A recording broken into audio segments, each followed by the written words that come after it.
आप देख रहे हैं न्यूज 24x7 इंडिया, सच दिखाने की हिम्मत। नमस्कार, मैं निहारिका सिंह नागर। आप देख रहे हैं न्यूज 24/7 इंडिया। आइए रुक करते हैं आज की महत्वपूर्ण खबरों पर। नरियावली विधानसभा क्षेत्र में भाजपा के निकट के बाद भाजपा में बगावत के शुरू। जानकारी कहती है कि सागर जिले के नरियावली विधानसभा क्षेत्र हर बार की तरह सुर्खियों में बनी रहती है, क्योंकि यहां पर भाजपा का 20 साल से काबिज है। उसका एकमात्र कारण है कि भाजपा एवं कांग्रेस में लगातार आरोप प्रत्यारोप का दौर जारी है और भाजपा के विधायक प्रदीप लहारिया लगातार सक्रिय नजर आ रहे थे और कांग्रेस के पास दमदार प्रत्याशी न होने के कारण उन्हें सीट गंवानी पड़ती थी। लेकिन भाजपा में ही लगातार सक्रिय नजर आने वाली रेशु चौधरी अब एक्शन मोड में नजर आ रही हैं। भाजपा में ही लगातार सक्रिय नजर आने वाली रेशु चौधरी अब एक्शन मोड में नजर आ रही हैं और भाजपा से बगावत के सुर भी नजर आने लगे हैं। यह देखना अब लाजमी रहेगा कि नरियावली विधानसभा क्षेत्र में इस बार भाजपा को किस तरह मुश्किलों का सामना करना पड़ेगा। यह भी देखने वाली बात होगी, क्योंकि नरियावली में लगातार सक्रिय महिला नेत्री रेशु चौधरी दावेदारी पेश कर रही थी, लेकिन भाजपा ने उनके टिकट पर विचार नहीं किया, जिसमें उन्होंने बताया कि भाजपा में महिलाओं का सम्मान नहीं है और लगातार मुझ पर अत्याचार किया जा रहा है और मुझे प्रताड़ित किया जा रहा है, जिसको अब देखना होगा कि इस बार के चुनाव में बीजेपी की मुश्किलें बढ़ सकती हैं और कांग्रेस को इसका फायदा हो सकता है। अब देखते हैं कि जनता किस तरह अपना प्रतिनिधि चुनती है, नरियावली विधानसभा क्षेत्र में और किसे अपना विधायक बनाती है, क्योंकि यह बगावती तेवर भी भाजपा को चुनाव में भारी पड़ सकते हैं। सागर से भुजबल जोगी की रिपोर्ट। क्या देखती है, लगातार नरियावली विधानसभा क्षेत्र से आप सक्रिय नजर आ रही थी, उसके बाद भी भाजपा द्वारा 3 बार से रहे एमएलए प्रदीप लहारिया को ही टिकट दिया गया। क्या रणनीति है आगे का, आपका क्या है? देखिए, पार्टी ने जो भी डिसाइड किया है अपने स्तर पर सही डिसाइड किया होगा। जो भी फैसला लिया है मेरे हिसाब से उनके हिसाब से ये सही है, लेकिन क्षेत्र के हिसाब से ये बिल्कुल भी सही नहीं है। जिस हिसाब से हम लोग स्थिति देखते आ रहे हैं, भाजपा के समर्थन में लोग हैं, किंतु विधायक के समर्थन में लोग नहीं हैं। और इस बार इस फैसले से, पार्टी के इस फैसले से बहुत ही बड़ा नुकसान भाजपा को देखना पड़ सकता है आने वाले चुनाव में। क्या कांग्रेस पार्टी ज्वाइन है या कांग्रेस के अधिक जो भी कार्यकर्ता उनसे बात हुई है आगे, क्या है आपका? देखिए, मैं अगर कोई भी पार्टी फ्यूचर में या भविष्य में ज्वाइन करना चाहती हूँ तो डेफिनेटली मैं कांग्रेस को ही ज्वाइन करूँगी, क्योंकि जिस तरीके से अभी जो कांग्रेस ने फैसला लिया है, जितनी भी महिलाएं सक्रिय थीं और जितने भी कार्यकर्ता सक्रिय थे, उन्होंने ये नहीं देखा कि कौन कितने बार से विधायक रहा, कौन कितने बार मंत्री रहा, कौन जीता रहा। उन्होंने जो व्यक्ति सक्रिय था उनका लिहाज रख के, उनकी मतलब रिस्पेक्ट रख के उनको इस बार मौका दिया और महिलाओं को सबसे ज्यादा मौका दिया। तो मैं ये जानती हूँ कि कांग्रेस में महिलाओं का सम्मान होता है, लेकिन वही भाजपा में महिलाओं का बिल्कुल भी सम्मान हमें तो दिखा नहीं है। जब से मैंने भाजपा ज्वाइन की है, जब से लेके आज तक की डेट में मुझे तिरस्कार के अलावा कुछ नहीं मिला। जितने बार भी मैंने काम करने के प्रयास किए, अपने मन से पार्टी के लिए और भी काम करने के प्रयास किए, कई बार मुझे निष्कासित करने की धमकियां दी गई, कई बार विधायक मंत्रियों द्वारा मुझे दबाव डाला गया कि आप ये काम मत करो, आप वो काम मत करो, आप ऐसे नहीं बोल सकते।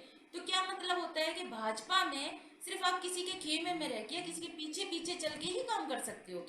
क्या अपने दम पे कोई काम नहीं कर सकते हो? हम अपने दम पे अपना पैसा लगाते हैं, अपनी सारी चीजें करते हैं, हम अपना काम करते हैं, सक्रिय रहते हैं, सक्रियता बनाए रखते हैं। ना तो उन्होंने ये सोचा कि ये लड़की इतनी सक्रिय है, इतनी कम उम्र में इतना काम कर रही है, ठीक है आप हमें टिकट नहीं दे रहे, हम इससे हमें कोई मलाल नहीं है कि आपने हमें टिकट नहीं दिया, किंतु आप हमें इस लायक भी नहीं समझ रहे हो पार्टी में किसी दायित्व पर है। आप ये बताइए, हम हमारे बाद आए लोगों के लिए आपने दायित्व दे दिए, लेकिन हमारे लिए ये बोलते हैं कि आपको थोड़ा इंतजार करना पड़ेगा। ठीक है, हम इंतजार करने भी, लेकिन क्या आप इस चीज़ की गारंटी दे सकते हैं कि 10 साल 20 साल बाद ये हमारे लिए कुछ सोचेंगे? और अगर हम आज पूरी ईमानदारी के साथ, पूरी जिम्मेदारी के साथ अपना काम करते आए हैं, तो ये बताइए क्या हमारे ये ये नहीं बनता है कि हम कुछ डिमांड कर सकते हैं कि भाई हमें ये चाहिए? क्या पार्टी कहती है कि हम एक परिवार की तरह, तो क्या परिवार में इतना भेदभाव होता है कि एक बच्चे बच्चे को साइड में बिठा दिया जाए कि उसको खाने के लिए 2 रोटी तक ना मिले? आप बताइए, क्या ये चीज सही है? क्या मानती हैं कि जो बीजेपी सरकार के द्वारा लगातार कहा जाता है कि महिलाओं को आरक्षण देने की बात कही जाती है, दूसरी तरह कमलनाथ सरकार भी कही जाती है कि हम भी कहते हैं, किस तरह आप किसको मानती हैं कि महिलाओं की तरफ ज़्यादा ध्यान दिया जाता है? देखिए, जहां तक मुझे समझ में आया है तो बीजेपी ऊपरी ऊपरी तौर पे महिलाओं के लिए सिर्फ सम्मान देने की बात कहती है। अंदरूनी अंदरूनी तौर पे हम एक कार्यकर्ता है महिला, हमें जो सम्मान मिलना चाहिए बीजेपी वो सम्मान तक तो देती नहीं है। जब से मैं भाजपा में आई हूँ, आज मैं आपके सामने खुल के बात कर रही हूँ। जो मेरे साथ हुआ है भाजपा में वो मैं आपको खुल के बता रही हूँ। मैं जिस दिन मैंने भाजपा ज्वाइन की, भाजपा ज्वाइन करने के पहले एक इज्जतदार महिला, एक इज्जतदार घर से, ठीक है, एक अच्छा रिस्पेक्ट, एक औहदा था मेरा पूरे समाज में, पूरे क्षेत्र में, पूरी सभी जगह। किंतु जब से मैं भाजपा में आई हूँ, भाजपा के कार्यकर्ताओं ने मेरा चरित्र, मेरा हर चीज इस तरीके से गिरा, इस तरीके से मुझे तिरस्कार मतलब प्रदान किया है कि आज मैं कहीं अगर जाती हूँ ना तो लोग मुझे शक की निगाह से देखते हैं। तो ये सिर्फ भाजपा में भाजपा के कार्यकर्ता और विधायक के परिवार वालों की देन है ये। अब आप बताइए, भाजपा महिला को सम्मान ज्यादा करती है और कांग्रेस करती है? कांग्रेस का मैं तो नहीं जानती कि अंदरूनी तौर पे क्या है, किंतु मैं भाजपा का जानती हूँ क्योंकि मैं भाजपा की कार्यकर्ता हूँ। और मेरे साथ जो हुआ है वो मैं अपनी आप बीती आपको सुना रही हूँ। कहीं अगर मैं किसी के साथ बैठ जाऊं पार्टी में, उस व्यक्ति तक ये खबर पहुंचा दी जाती थी जिले से कि क्या कहते वो महिला सही नहीं है।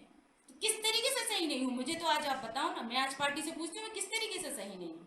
क्यों मेरी इज्जत के साथ, क्यों मेरा मतलब इतना अपमान किया गया, क्यों इतना तिरस्कार दिया गया मुझे कि मैं इतना मतलब आज मुझे ये सोचने पे मैं मजबूर होती हूँ कि बताओ क्या मैंने राजनीति में आके गलती की? क्या सही से राजनीति करना, बिना किसी से किसी भी तरीके से मदद मांगे बिना राजनीति करना, अपने दम पे राजनीति करना कोई गुनाह है क्या? आप बताइए। मैं तो भाजपा से ये क्वेश्चन भी पूछना चाहती हूँ, बीडी भाई साहब से, शिवराज जी से, सभी से ये क्वेश्चन पूछना चाहती हूँ कि आज मैंने अपने दम पे राजनीति की है, किसी के सामने हाथ नहीं फैला है, तो क्या ये मेरी गलती थी? क्या देखती है, देखिए सागर के 8 विधानसभा क्षेत्र में बीजेपी के द्वारा एक भी महिला को टिकट नहीं दिया गया, और वहीं कांग्रेस को देखा जाए तो उन्होंने महिलाओं को आरक्षण देते हुए सभी जो 8 विधानसभा है उसमें से 4 में महिला सीट को उतारा है। इसको किस नज़रिए से देखिए, जिस प्रकार कांग्रेस ने महिलाओं को उतारा है, उनकी सक्रियता देख के नए चेहरों को उतारा है, तो मैं कहीं ना कहीं ये चीज मानूंगी कि उन्हें महिलाओं को सम्मान करना आता है। और जिस तरीके से उन्होंने महिलाओं का सम्मान किया है, नए चेहरों का सम्मान किया है, जो सक्रियता का सम्मान किया है, वो मुझे नहीं लगता किसी और पार्टी ने किया है। भाजपा का तो मैं डेफिनेटली बोल सकती हूँ, ना भाजपा में ये बात रही है ना रहेगी। एक तो भाजपा एससी विरोधी पार्टी है, बोलती है कि दलितों के साथ है किंतु दलितों के साथ नहीं है, और बोलती है महिलाओं के साथ है किंतु महिलाओं के साथ नहीं। 8 विधानसभा में आप देख सकते एक भी महिला को टिकट नहीं दिया। मैं तो चलिए ठीक है नहीं हूँ, विनोद पंती जी, लता वानखेड़ी जी, ये तो पुरानी महिलाएं हैं ना, आपने उन्हें क्यों नहीं दिया? वो भी तो मांग रही थी टिकट, उन्हें क्यों नहीं दिया? वो भी तो महिलाएं हैं। 8 विधानसभा में आप एक भी महिला को दे देते तो हम लोग संतुष्ट होते।